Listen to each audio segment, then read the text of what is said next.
On se retrouve pour discuter d'un nouveau cas clinique. J'ai un patient ici qui se présente dans le cadre de céphalée, qui bénéficie d'un scanner cérébral sans injection, avec une coupe axiale du côté gauche et une reconstruction coronale à droite. Pour ceux qui ont déjà vu cette image, le diagnostic ne fait aucun doute. Pour ceux qui ne connaissent pas encore cette lésion, j'attire sur votre attention que malgré le caractère totalement bénin de cette image, il faut savoir la reconnaître, surtout quand elle est petite, puisqu'il existe un réel risque d'hydrocéphalie obstructive par obstruction ici, et je vous le montre en coronale, là, des foramen de Monro, et qui peuvent être responsables dans de rares cas d'hydrocéphalie aiguë avec mort subite. Donc il s'agit ici d'une image tout à fait typique d'un kyste colloïde qui se situe à la partie antérieure et supérieure du troisième ventricule, qui apparaît spontanément hyperdense dans la majorité des cas. Toute la difficulté n'est pas dans la caractérisation lésionnelle, mais bien dans la détection des petits kystes qui parfois sont millimétriques et ne sont pas toujours hyper denses et qui peuvent donc être très difficiles à diagnostiquer. Simplement ce petit rappel anatomique sur un schéma du néther et sur une coupe axiale en T2, on visualise ici le foramen interventriculaire entre le ventricule latéral et le V3, qu'on visualise très bien également sur cette coupe axiale. Ici, la corne frontale du ventricule latéral droit, et ici, du côté droit, ici, du côté gauche, ces foramen de Monro. Et donc le risque, lors du développement et surtout de la croissance de ces kystes colloïdes, ça va être l'obstruction de ces foramen et la réalisation d'une hydrocéphalie. Voilà, sur le cas initial de notre premier patient, certes le kyste était volumineux, mais il n'y avait pas de dilatation ventriculaire majeure, ou en tout cas pas de signe de résorption transépandymère. C'était un patient qui venait dans un bilan de céphalée chronique. À l'inverse de ce patient qui vient pour des céphalies aiguës, chez qui on retrouve une dilatation biventriculaire marquée sur cette coupe coronale, avec ici cette dilatation à droite comme à gauche des cornes temporales des ventricules latéraux. On retrouve également cette hydrocéphalie biventriculaire sur les coupes axiales. Notez ici que le kyste colloïde apparaît non pas hyperdense, mais plutôt hypodense. Et donc, ici, on illustre bien encore une fois la nécessité de diagnostiquer les kystes lorsqu'ils sont petits pour pouvoir soit les traiter neurochirurgicalement de façon préventive ou alors au moins pour les suivre de façon rapprochée. Ici, un schéma du livre Osborne où on représente ce kyste colloïde dans sa localisation typique. Le kyste colloïde est donc une lésion rare intraventriculaire, représentant néanmoins 15 à 20% des tumeurs intraventriculaires. Il s'agit d'une image d'une lésion totalement bénigne, avec un contenu mucoïde. Et donc ça va être ce contenu mucoïde, et non pas liquide impur, qui va être à l'origine des anomalies de signal et de densité. La topographie caractéristique est dans 99,9% des cas, dirons-nous, cette localisation typique est à la partie antérieure et supérieure du troisième ventricule. L'âge moyen de découverte est situé entre 30 et 50 ans, et il s'agit d'une lésion qui est exceptionnellement, ou en tout cas rarement diagnostiquée chez les enfants. La paroi du kyste correspond à un épithélium respiratoire mucosécrétant, à l'origine donc du contenu mucoïde plus ou moins riche en protéines, en cholestérol ou en d'autres substances.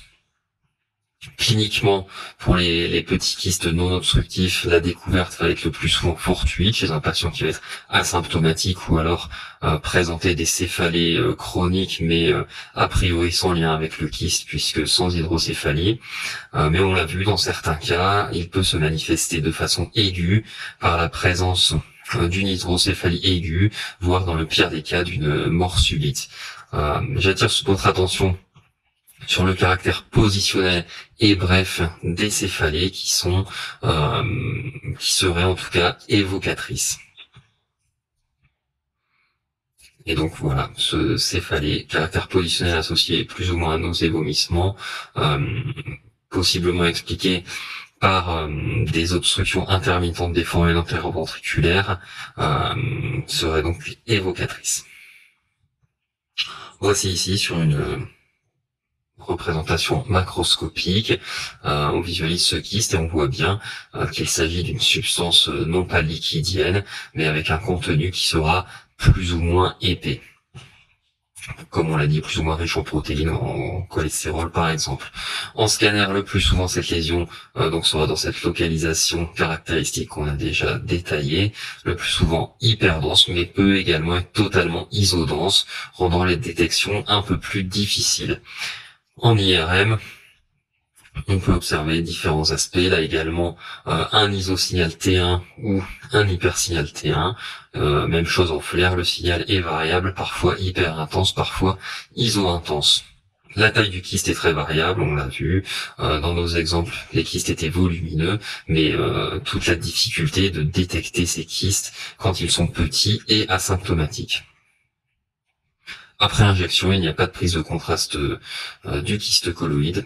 On peut visualiser un fin rehaussement incomplet périphérique autour du kyste qui correspondrait à des structures vasculaires ou alors des plexus choroïdes qui apparaissent refoulés.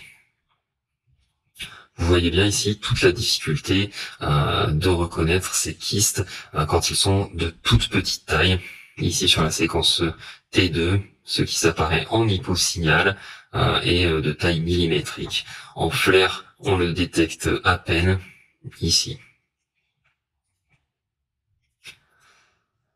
Si on fait une séquence de diffusion, on voit qu'il n'y a pas d'hypersignal diffusion, pas de diminution du coefficient apparent de diffusion. On l'a dit, le signal T1 est variable, hyper intense dans à peu près 50% des cas. Le signal en T2 est variable, et ce signal, quand il apparaît très bas sur le T2, serait prédictif d'un kyste à contenu plutôt visqueux et donc plus difficile à aspirer neurochirurgicalement. Et donc peut-être qu'il faudrait privilégier d'autres techniques neurochirurgicales dans ces cas-là. Qu'en est-il du traitement? On peut faire des ponctions aspiration si le contenu du kyste n'est pas trop visqueux. Il peut y avoir également des exérèses chirurgicales par voie endoscopique et par différentes voies que je ne vous détaillerai pas par manque d'expertise. Donc, les kystes symptomatiques ou volumineux sont à traiter, bien entendu, mais les petits, la prise en charge des petits kystes non obstructifs reste débattue. Certains semblent préconiser une surveillance rapprochée, puisque dans la majeure partie des cas, ces kystes ne grossiraient pas et ne causeront jamais d'hydrocéphalie. Voilà, pour conclure, c'est un diagnostic typique, mais à ne pas rater, surtout quand les kystes sont de petite taille, puisque c'est un diagnostic, si l'image grossit, qui peut éventuellement conduire à la mort par hydrocéphalie aiguë. En cas de découverte fortuite de cette image, un avis neurochirurgical est souhaitable pour discuter au moins d'un suivi régulier. Et j'attire bien votre attention que ce kyste colloïde, s'il apparaît très fréquemment hyper dense et assez souvent hyper intense en T1 spontanément, ce n'est pas dans 100% des cas et donc on peut le rater. Et voilà, ça explique qu'il est difficile à déceler. savoir y penser devant tout tableau de céphalie aiguë et de dilatation biventriculaire, donc comme on l'a vu dans un des cas précédents. Et cette image, ce qui est bien et ce qui est facile, c'est que si on a cette image localisée à la partie antérieure et supérieure du V3, à proximité des foramen de Monro, sans rehaussement, eh bien il n'y a aucun diagnostic différentiel à évoquer.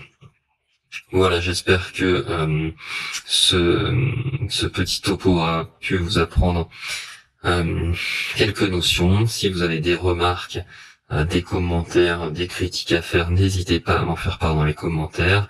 Et si vous voulez que je couvre un sujet en particulier lors d'une prochaine vidéo, n'hésitez pas également à me le signaler. Merci beaucoup et à très bientôt.